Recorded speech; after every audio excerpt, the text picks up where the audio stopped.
میرا سوال یہ ہے کہ آپ کے خلیفہ بننے کے بعد جو آپ کے بہت قریبی دوست تھے ان سے آپ کا تعلق کس طرح بدلا اور رویہ کس طرح بدلا؟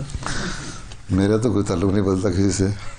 میرے دوست ہیں، اگر تھے تو ہیں ابھی.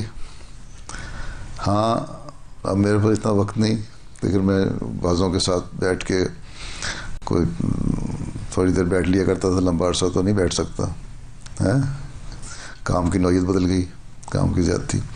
باقی تعلق ہے اور تعلق رہنا چاہیے، ٹھیک ہے. وہ تو نہیں ختم ہونا چاہیے نا تعلق، بلکہ تعلق میں مزید وسعت پیدا ہو گئی اور بہتری پیدا ہو گئی، ان سے بھی اور اوروں سے بھی، ٹھیک ہے. ہاں یہ ان سے پوچھ سکتے ہو جو تھے کہ تمہارے ساتھ میرا رویہ تو نہیں بدلا. میرا خیال ہے میں نے کوشش کی ہے کہ نہ بدلوں. ٹھیک. جی.